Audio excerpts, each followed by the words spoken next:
केंद्र सरकार ने अग्निपथ योजना में भर्ती की अधिकतम आयु सीमा 21 वर्ष से बढ़ाकर 23 वर्ष किया। रक्षा मंत्री बोले, भर्ती की तैयारी करें युवा। केंद्र में मोदी सरकार के 8 साल पूरे होने पर रायपुर में गरीब कल्याण जनसभा। पूर्व मुख्यमंत्री बोले, 70 सालों में कांग्रेस ने कुछ नहीं किया।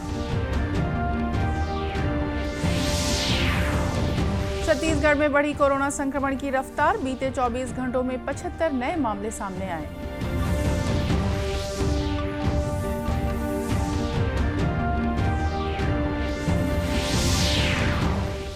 और खेलो इंडिया की नेशनल वेटलिफ्टिंग रैंकिंग चैंपियनशिप में छत्तीसगढ़ की ज्ञानेश्वरी ने जीता सोना। अब जूनियर वर्ग में देश की नंबर 1 वेटलिफ्टर।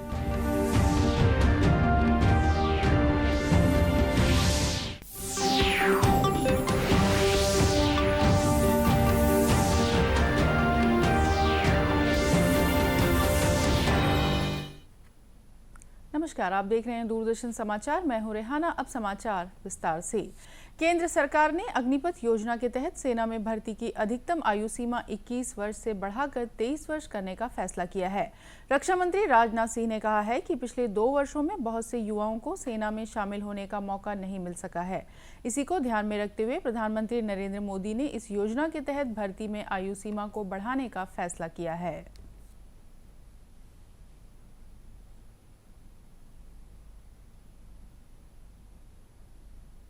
केंद्र सरकार द्वारा घोषित की गई अग्निपथ योजना भारत के नौजवानों को देश की रक्षा व्यवस्था से जुड़ने और देश की सेवा करने का एक सुनहरा अवसर देता है। अग्निवीर हूं, यह उनकी ताजिंदगी के लिए पहचान बन जाती है। पिछले 2 साल से सेना में भर्ती की प्रक्रिया न होने के कारण बहुत से नौजवानों को सेना में भर्ती होने का अवसर नहीं मिला। यह सच्चाई है। इसलिए युवाओं के भविष्य को ध्यान में रखते हुए और उनके प्रति संवेदनशीलता दिखाते हुए प्रधानमंत्री जी के अनुमोदन पर सरकार ने फैसला किया है कि अग्निवीरों की भर्ती की आयु सीमा को इस बार बढ़ाकर 21 से 23 वर्ष कर दिया जाए।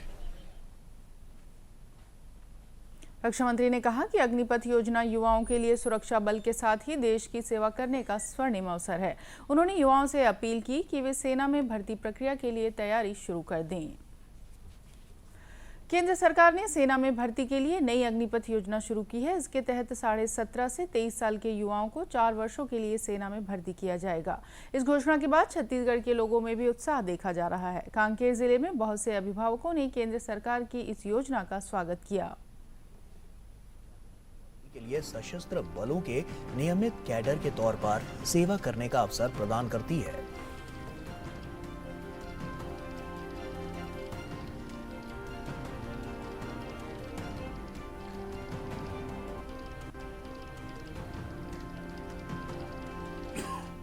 केंद्र सरकार की अग्निपथ योजना बहुत ही शानदार योजना है। इसके तहत युवाओं को सेना में भर्ती होने का बहुत बढ़िया सुनहरा अवसर है। भारतीय थल सेना, वायुसेना और नौसेना में तीनों सेनाओं में भर्ती की बहुत ही बढ़िया केंद्र सरकार की, नरेंद्र मोदी जी की सरकार ने योजना लाई है, जिसके तहत युवाओं को अच्छा रोजगार मिलेगा। और सभी जो कम उम्र के युवा है उनके लिए सबसे अच्छा पल है। जो नौसेना, जल सेना और थल सेना जाना चाहते हैं उनको बहुत ही अच्छा योजना मिली है। अब हमारा भी प्रयास था, लेकिन अब हमारी उम्र हो चुकी है तो हम इस जगह नहीं जा सकते। तो मैं उन सब युवाओं को बोलना चाहूँगा कि इसमें भर्ती हुए। जो युवा जल सेना, वायु सेना, थल सेना में जाना चाहते थे, जिनका सपना था वो जा नहीं पा रहे थे, लेकिन इस योजना से वो उसमें अब जा पाएंगे। और इच्छा मेरी भी थी, लेकिन अब मेरी उम्र हो चुकी है। इस कारण मैं ये चाहूँगा कि मेरे अगर बच्चे अगर इसमें जाना चाहें तो वो जा सकते हैं। जब हम लोग छोटे थे तो हम लोग की भी इच्छा होती थी कि कभी देश सेवा के लिए सेना में शामिल हों, लेकिन उस समय अवसरों की भी कमी थी और पर्याप्त गाइडेंस भी नहीं मिल पाता था। ये एक बहुत अच्छा सुनहरा अवसर मिला है देश के युवाओं को रोजगार के साथ साथ अपने देश की सेवा करने के लिए। अभिभावकों का कहना है कि इस योजना से दूसरी सेवाओं में रुचि रखने वाले बच्चे भी सेना की ओर आकर्षित होंगे। सेना में 4 साल की सेवा पूरी कर वे अपने मनपसंद कैरियर चुन पाएंगे। केंद्र में प्रधानमंत्री नरेंद्र मोदी की अगुवाई वाली सरकार के 8 साल पूरे होने पर भारतीय जनता पार्टी ने कल शाम रायपुर में गरीब कल्याण जनसभा का आयोजन किया। केंद्रीय जनजातीय कार्य राज्य मंत्री रेणुका सिंह ने कहा कि देश में नरेंद्र मोदी की सरकार आने से पहले एक नकारात्मक वातावरण था, युवा सपने देखना छोड़ चुका था, किसानों में हताशा थी। ऐसे समय में केंद्र में नरेंद्र मोदी सरकार आई, जिसने सबका साथ सबका विकास, हर वर्ग की उम्मीदों को पूरा करने का काम किया। पूर्व मुख्यमंत्री डॉक्टर रमन सिंह ने कहा कि कांग्रेस के 70 साल के शासन में गरीब पहले की तरह गरीब ही रहा। केंद्र में मोदी सरकार आने के बाद ही गरीबों की चिंता की गई।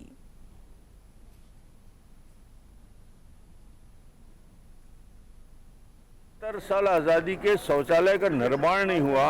70 साल आज़ादी के बाद पीने के लिए शुद्ध पेयजल की व्यवस्था उनकी नहीं हो पाई।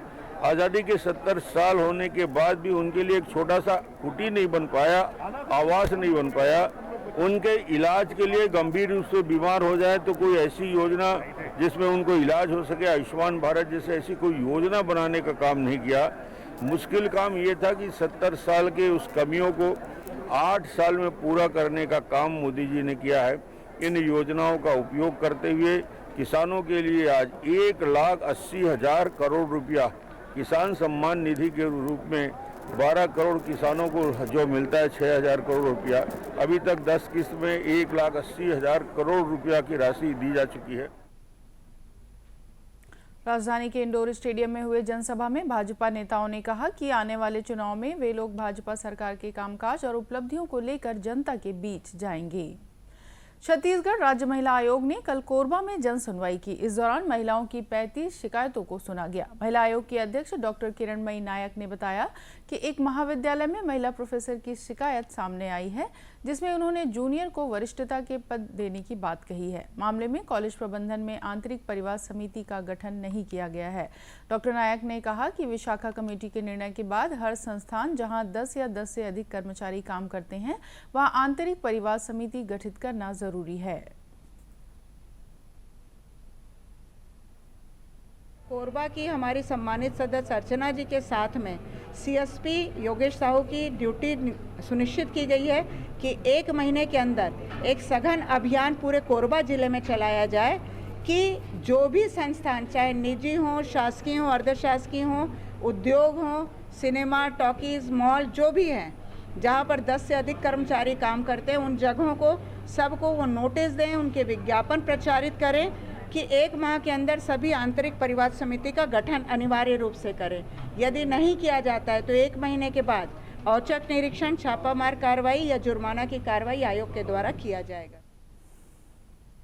महिला आयोग के अध्यक्ष ने कोरबा सीएसपी योगेश साहू और महिला आयोग की सदस्य अर्चना उपाध्याय के नेतृत्व में सघन अभियान चलाने का निर्देश दिया है।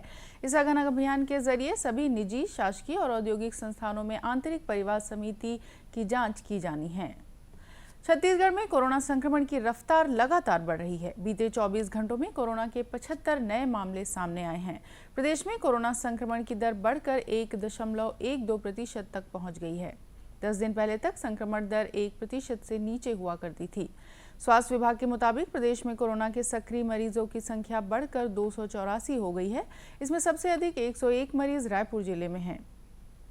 राजनांदगांव में भी कोरोना संक्रमण के नए केस आने से वहां मरीजों की संख्या 9 हो गई है। राजनांदगांव कलेक्टर तारण प्रकाश सिन्हा ने सभी से कोरोना रोधी वैक्सीन की बची हुई डोज लेने का आग्रह किया है। पिछले कुछ दिनों में पूरे देश में और प्रदेश में कोरोना मरीजों की संख्या बढ़ोतरी हुई है और हम लगातार सबसे अनुरोध कर रहे हैं कि जिनका सेकेंड डोज बचा हुआ है वो लगाएं। अभी भी बड़ी संख्या में लोग ऐसे हैं जिनका सेकेंड डोज बचा हुआ है।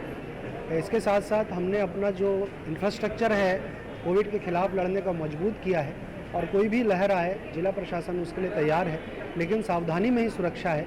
हम लोग सभी से आग्रह करते हैं कि जिनका डोज बचा है वो लोग शीघ्र अपना डोज लें। इस बीच देश भर में कोरोना संक्रमण के 12,847 नए मामले सामने आए हैं। स्वास्थ्य मंत्रालय ने कहा कि इसी अवधि में 7,985 लोग ठीक हुए। स्वस्थ होने की दर 98.64% है। इस समय 63,000 से अधिक लोगों का इलाज चल रहा है। मंत्रालय ने कहा कि राष्ट्रव्यापी टीकाकरण अभियान के तहत अब तक देश में 195 करोड़ 84 लाख से अधिक कोविड रोधी टीके लगाए जा चुके हैं। दुनिया में सौर ऊर्जा को बढ़ावा देने के अभियान पर निकले डॉक्टर चंदन सिंह सोलंकी दुर्ग पहुंचे। वे आईआईटी मुंबई में प्रोफेसर रहे हैं। उन्होंने स्थानीय विश्वनाथ यादव स्वशासी महाविद्यालय में शिक्षकों और विद्यार्थियों के साथ एक कार्यशाला की। कार्यशाला में कार्बन आधारित ईंधन के दुष्परिणामों पर चर्चा की के साथ ही वैकल्पिक ऊर्जा तकनीक की जानकारी दी गई। डॉक्टर सोलंकी ने बताया कि जीवन के लिए ऊर्जा जरूरी है, लेकिन इसके अविवेकपूर्ण इस्तेमाल से पर्यावरण की समस्याएं बढ़ी है। इसलिए भी एनर्जी स्वराज की कल्पना करता हूं कि जब हम सब लोग अपनी बिजली खुद बनाने लगेंगे तो बहुत सारा रोजगार पैदा कर सकते हैं, क्योंकि बहुत सारे लोग लगेंगे उसको इंस्टॉल करना, रिपेयर करना। हम जब इंडिपेंडेंट होंगे अपने स्वयं पे तो देश भी इंडिपेंडेंट होगा, क्योंकि भारत देश को बहुत सारा पैसा खर्च करना पड़ता है। 12 लाख करोड़ रुपए खर्च करना पड़ते हैं विदेश से एनर्जी इंपोर्ट करने के लिए। और 15 अगस्त को प्रधानमंत्री जी ने भी कहा था अपने भाषण में कि यदि सच में भारत को आत्मनिर्भर बनना है तो एनर्जी में आत्मनिर्भरता बहुत ज़रूरी है। एनर्जी में आत्मनिर्भरता का सबसे बढ़िया जो मॉडल मुझे लगता है वो इंडिविजुअल लेवल पे आत्मनिर्भरता। और कार्यशाला में शामिल कई लोग सौर ऊर्जा को लेकर काफी उत्साहित दिखे। हिमांशी भागवानी ने कहा कि कार्यशाला में शामिल होने के बाद अब वे इस क्षेत्र में खुद कुछ करना चाहती हैं। करना चाहिए। सबसे बड़ी बात कि दुनिया सब कुछ बोलती रहेगी, सब लोग बोलते रहेंगे गवर्नमेंट ये करना चाहिए वो करना चाहिए, हम अपनी तरफ से क्या करना चाह रहे हैं। तो आज चेतन सर ने एक चीज़ बोला ड्रास्टिक एंड इमीडिएट, वो मेरे दिमाग में फिट हो गया और आज मुझे ये चीज़ महसूस हो रही है कि मैं अपने तरफ से क्या कर सकती हूँ कि मैं एक सोसाइटी में एक चेंज ला पाऊँ। और मैं बहुत सारे ऐसे चेंजेस लाना चाहती हूँ इसी मोटिव से। डॉक्टर चेतन सोलंकी ने एनर्जी स्वराज यात्रा शुरू की है। मध्य प्रदेश से 2020 में शुरू हुई इस यात्रा का मकसद 10 करोड़ लोगों को सौर ऊर्जा के उपयोग का प्रशिक्षण देना है। एनर्जी स्वराज यात्रा में एक बस शामिल है जिसके उपकरण सौर ऊर्जा से संचालित है। डॉक्टर सोलंकी ने लोगों को इन उपकरणों की भी जानकारी दी। छत्तीसगढ़ की वेटलिफ्टर ज्ञानेश्वरी यादव ने बड़ा कारनामा कर दिखाया है। हिमाचल प्रदेश के नगरोटा में चल रहे नेशनल वेटलिफ्टिंग रैंकिंग चैंपियनशिप में सोना जीतकर ज्ञानेश्वरी 49 किलोग्राम भार वर्ग में देश की नंबर 1 वेटलिफ्टर बन गई हैं। ज्ञानेश्वरी सीनियर वर्ग में भी मैदान में उतरी। वहां उसने टोक्यो ओलंपिक के सिल्वर मेडलिस्ट साखोम मीराबाई चानू को टक्कर दी। गुरुवार को खेले गए मुकाबले में सीनियर वर्ग में ओलंपिक पदक विजेता मीराबाई चानू ने स्वर्ण पदक जीता। वहीं छत्तीसगढ़ की ज्ञानेश्वरी यादव ने रजत पदक पर कब्जा किया। इसी भार वर्ग में जूनियर वर्ग की स्पर्धा में ज्ञानेश्वरी ने स्वर्ण पदक जीता है। हाल ही में आयोजित खेलो इंडिया यूथ गेम्स में ज्ञानेश्वरी यादव ने 164 किलोग्राम वजन उठाकर स्वर्ण पदक हासिल किया था। अब कुछ खबरें जिलों से।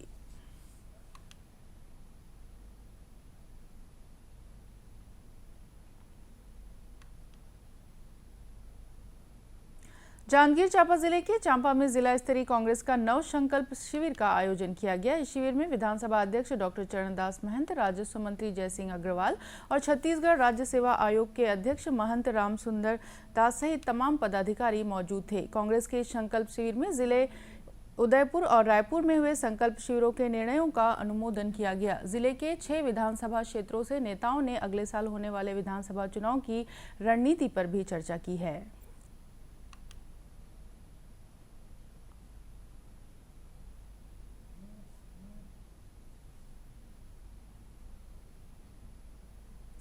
बीजापुर जिले में माओवादियों की दहशत में बंद 158 स्कूलों में कल फिर से कक्षाएं शुरू हो गई। ये स्कूल पिछले 15-17 वर्षों से बंद पड़े थे।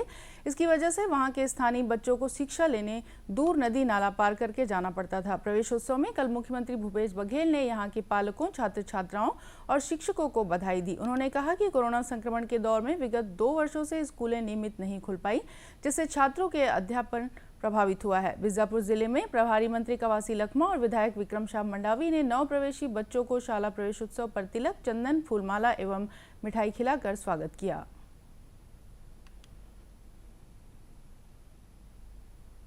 दुर्ग के नगपुरा में भारतीय जनता पार्टी ने केंद्र में मोदी सरकार के 8 साल पूरे होने पर प्रशिक्षण शिविर का आयोजन किया। भाजपा के प्रदेश अध्यक्ष विष्णुदेव साय ने इस 3 दिवसीय प्रशिक्षण शिविर का शुभारंभ किया। इस दौरान वक्ताओं ने केंद्र सरकार द्वारा 8 वर्षों में किए गए कार्यों व योजनाओं की जानकारी दी। कहा कि इन योजनाओं और कार्यक्रमों को जन जन तक पहुंचाना होगा ताकि अधिक से अधिक लोगों को इसका फायदा मिले। प्रदेश अध्यक्ष विष्णुदेव साय ने बताया कि प्रशिक्षण का मकसद कार्यकर्ताओं में नई ऊर्जा का संचार कर भाजपा की रीति नीति से अवगत कराना है। और इसी के साथ ये समाचार बुलेटिन समाप्त हुआ। नमस्कार।